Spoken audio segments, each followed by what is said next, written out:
हाल ही में भारतीय रक्षा और आर्थिक नीतियों में आए बड़े बदलावों के बाद ऑपरेशन सिंदूर चर्चा का मुख्य विषय बना हुआ है। इस ऑपरेशन के परिणाम स्वरूप भारत को न केवल रणनीतिक बढ़त मिली है, बल्कि आर्थिक मोर्चे पर भी बड़ी सफलता हासिल हुई है।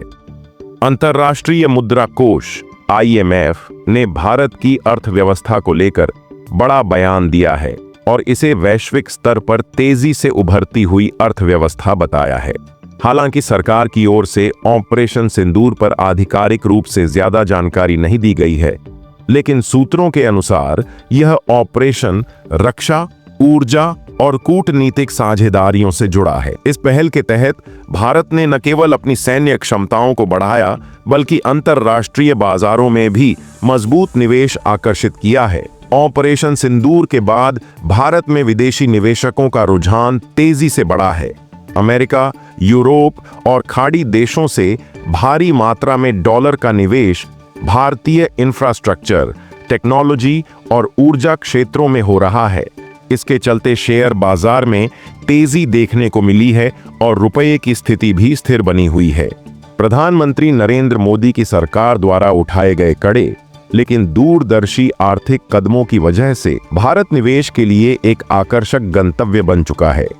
आत्मनिर्भर भारत अभियान, PLI स्कीम्स और रक्षा क्षेत्र में मेक इन इंडिया जैसे कार्यक्रमों ने विदेशी कंपनियों को भारत की ओर आकर्षित किया है।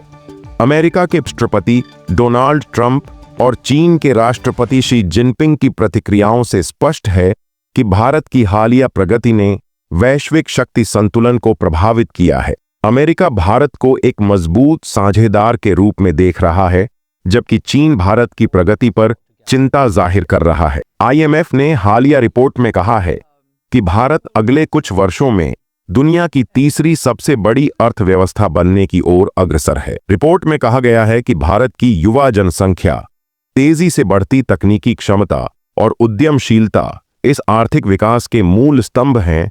ऑपरेशन सिंदूर ने यह दिखा दिया है कि जब सैन्य और आर्थिक रणनीतियों का तालमेल सही तरीके से किया जाए, तो किसी भी देश को वैश्विक शक्ति बनने से कोई नहीं रोक सकता। भारत इस समय एक ऐतिहासिक मोड़ पर खड़ा है, जहां से उसकी प्रगति की राह और भी तेज होती नजर आ रही है।